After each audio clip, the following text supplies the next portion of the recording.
Buenos días, nos encontramos aquí con el doctor Rafael Hernández, el gerente de la Federación Nacional de Arroceros de FEDEARROZ, para conversar cómo le fue al sector en el 2022 y qué se espera para el 2023. Doctor Hernández, muchas gracias y bienvenido a Más Colombia.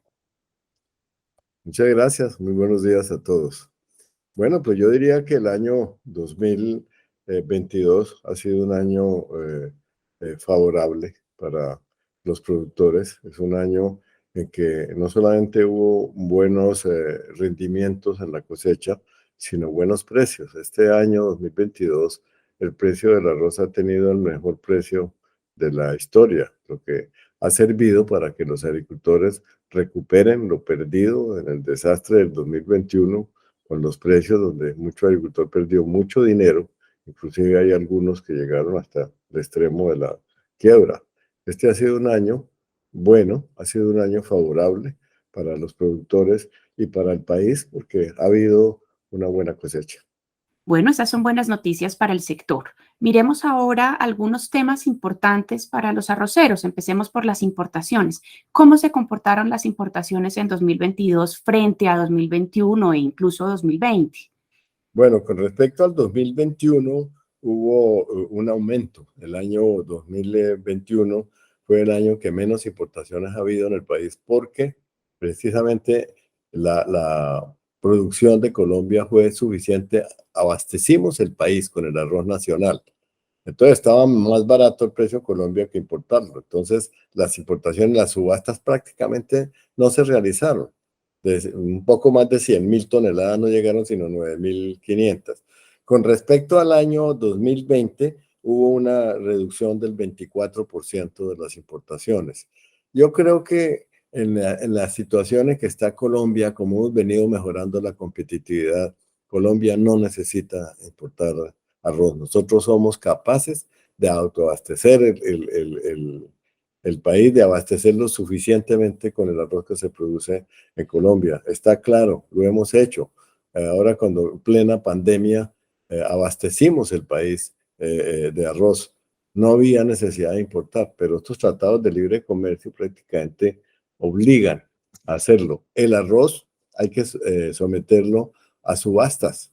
Y prueba de eso es que en el año 2021 las subastas prácticamente fracasaron porque el arroz de Colombia estaba más barato y hubo suficiente para abastecer el país. ¿Esas importaciones son importaciones provenientes de los Estados Unidos o más de Ecuador y Perú en el marco de la CAN? Y cuéntenos si se completó el contingente estipulado por el TLC de importaciones de arroz libres de arancel. Sí, el contingente de Estados Unidos se cumplió en su totalidad. La última subasta se realizó en la primera semana de octubre y ese arroz debe ingresar entre octubre y diciembre de este año. Diría yo que el mayor volumen, mayor porcentaje de estas importaciones fueron las subastas, exactamente, y algunas otras toneladas que llegaron de Ecuador o de Perú, pero realmente el contingente de este año era algo así como 128.000 toneladas de arroz desde Estados Unidos, ¿no? El sector se ha propuesto mejorar la competitividad del sector y la productividad con la tecnología AMTEC, con Sí. miras justamente a ser más competitivo de cara pues, al TLC con los Estados Unidos. La pregunta que tengo es, ¿cuál es el balance de la implementación de esta política? Yo diría que es un balance positivo. El AMTEC ha impactado de una forma importante los costos de producción, los rendimientos y la competitividad. Indudablemente ya un poco más del 60% del área de Colombia está haciendo AMTEC y hemos conseguido bajar desde el 2012, cuando se inició el programa AMTEC, producir una tonelada de arroz en dólares valía $500. Hoy día, yo diría que al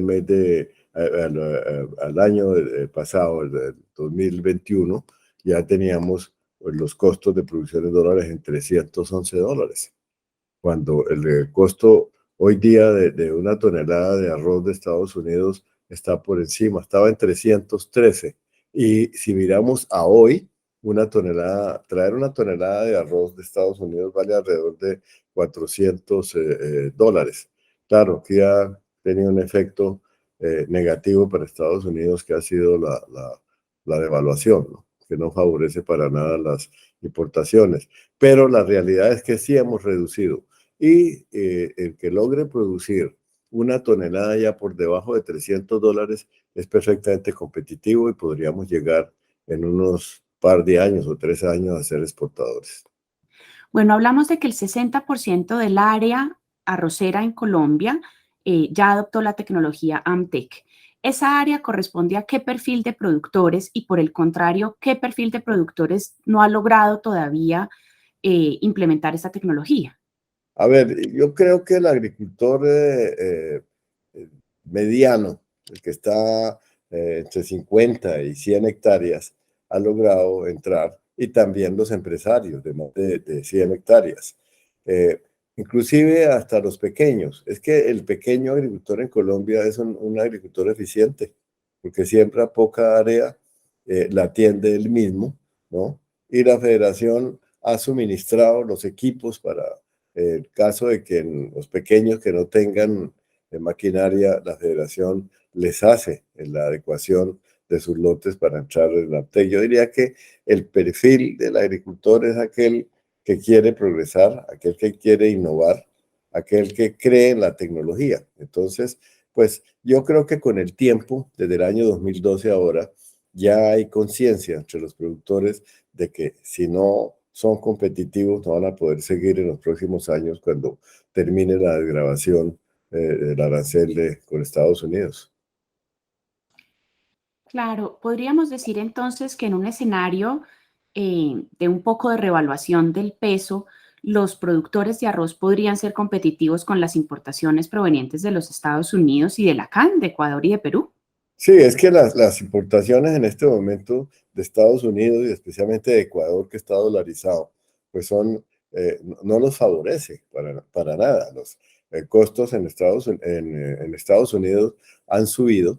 Hay problemas con el verano en Estados Unidos, no tiene suficiente arroz, entonces ha subido el precio. Y lo mismo ocurre en Ecuador. Como es un país dolarizado, pues realmente la tasa de cambio no los favorece para traer arroz a Colombia. Claro, pero en un escenario de revaluación del peso, porque pues el peso, digamos, en este momento está súper devaluado, Sí. ¿qué pasaría con eso? O sea, lo pregunto porque me llama la atención que aumentaron las importaciones en 2022, que fue un año de fuerte devaluación, ¿sí? Cuando justamente importar pues se dificulta y no es tan buen negocio.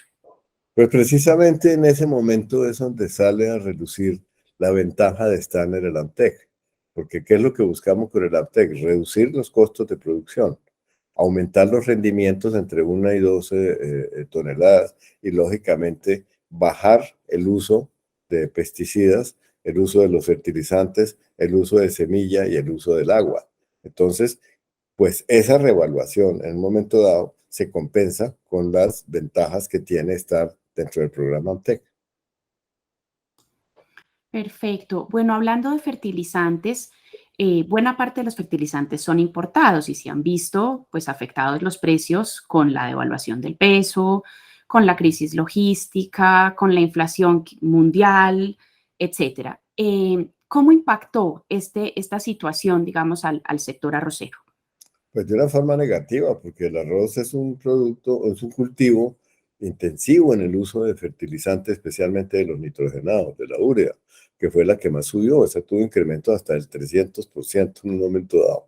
Entonces, hoy día, pues ya han ido bajando poco a poco con la baja que ha tenido el petróleo, con ya la oferta que hay también en el transporte internacional, pero la verdad es que lo que más impactó al sector arrocero fue el incremento en los precios de los fertilizantes, especialmente de la urea, del sulfato de amónico y del cloruro de potasio.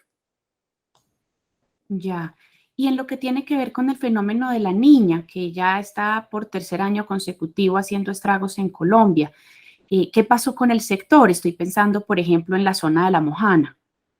Pues sí, realmente la Mojana ha sido el más impactado. Algunas otras zonas de la costa, pero principalmente la Mojana, que no ha podido sembrar 15.000 hectáreas que han estado inundadas. mucho arroz se perdió por la ola invernal y fuera de eso permanece inundado y no han podido sembrar. Esto es un problema serio. La Mojana es una zona de pequeños y medianos productores que no han podido sembrar sus fincas, sus lotes, precisamente por el exceso de lluvias y por hasta que no cierren las bocas, especialmente la de Cara de Gato, ¿no? Eso es complicado porque está permanentemente el flujo de parte del río por entre las fincas arroceras principalmente. Sí, la situación es muy grave acá, incluso escribimos un par de notas sobre eso porque realmente es muy preocupante. Y en el resto del país, ¿cómo se ha vivido el invierno y qué impacto ha tenido en el sector? Bueno, en otras partes, tú sabes que el arroz es una planta semiacuática que una vez esté sembrada y haya germinado, pues soporta las lluvias. Lo que lo puede afectar son las inundaciones en un momento dado, como ocurrió en La Mojana, y algunos desbordamientos de ríos en otras zonas de Bajo Cauca, principalmente. El río Cauca causó algunas inundaciones, pero yo diría que en general no ha sido tan grave como ha sido en La Mojana en el resto del país. En una entrevista que tuvimos a comienzos de este año, usted me decía que era posible que cayera el área sembrada de arroz este año en Colombia.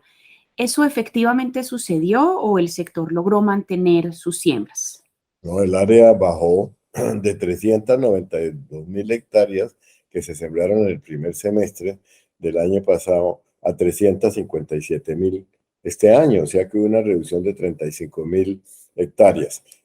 Ahora pues estamos ya evaluando cuánto fueron las hectáreas que se sembraron en este segundo semestre. Pero tú sabes que el segundo semestre es un semestre de arroz riego, donde difícilmente puede crecer de una forma importante como crece en el secano. Yo considero que el balance en general va a ser una reducción. Puede que se recupere algo del área en este semestre, pero de todas formas hubo reducción del área. ¿Y qué se espera para el 2023 en términos del área? Bueno, pues habiendo sido el año 2022 un año bueno en precios, bueno en producción, pues se espera que el área suba.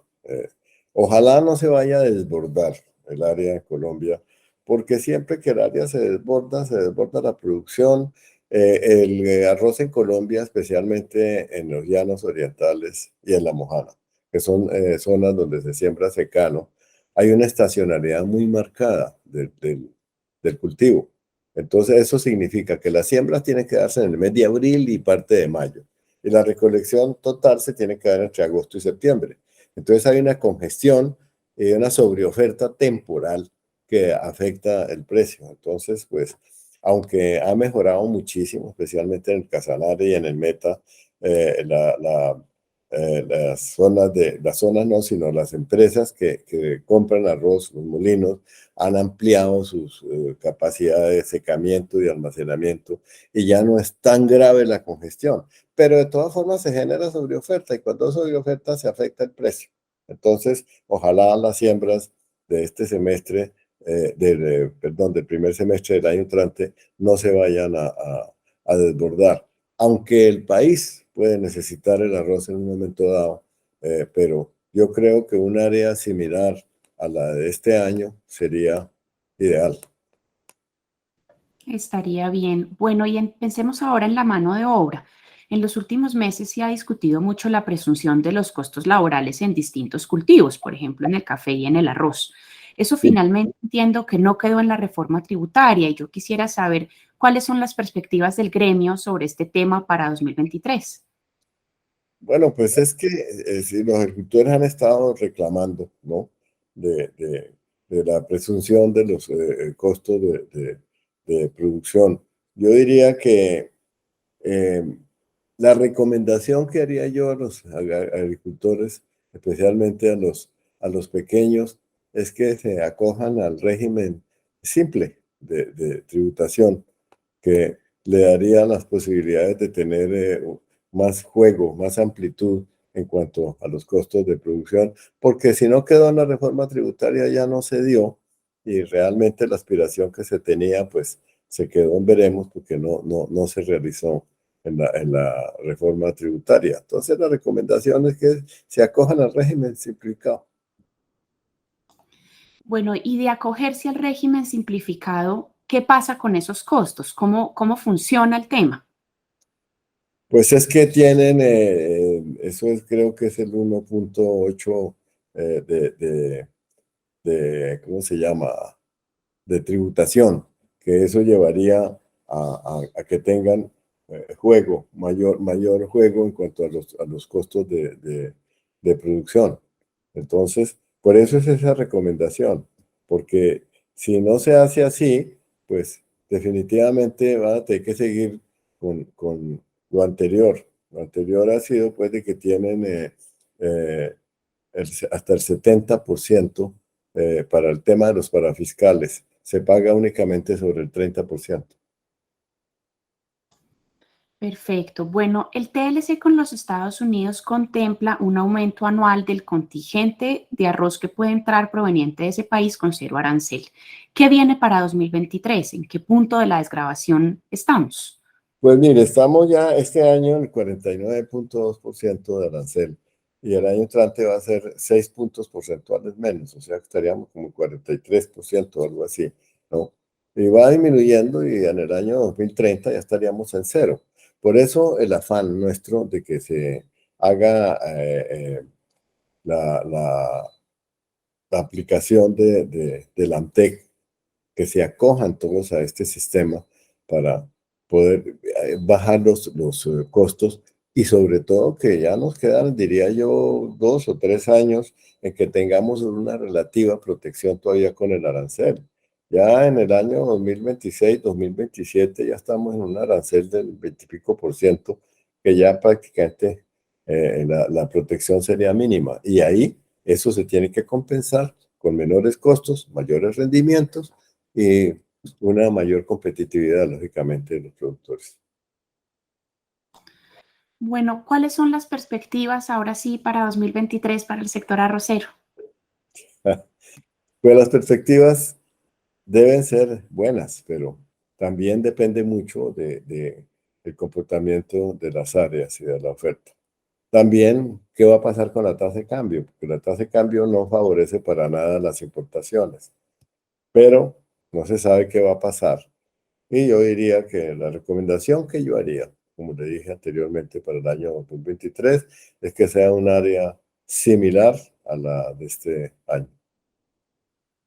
Doctor Hernández, mirando este tema de que un 20% de arancel resulta ya muy poco, me pregunto cuál es la posición del gremio frente a la posibilidad que se ha planteado de renegociar algunos aspectos del TLC con los Estados Unidos.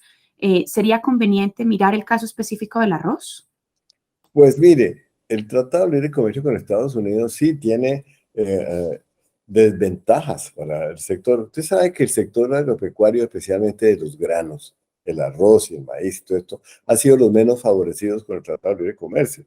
Que nosotros hayamos logrado un plazo de desgravación muy amplio, de 19 años, y que nos respetaran el arancel de la OMC en ese momento, que era del 80%, pues eso fue la forma como logramos que se negociara el tema del arroz en el Tratado de Libre Comercio.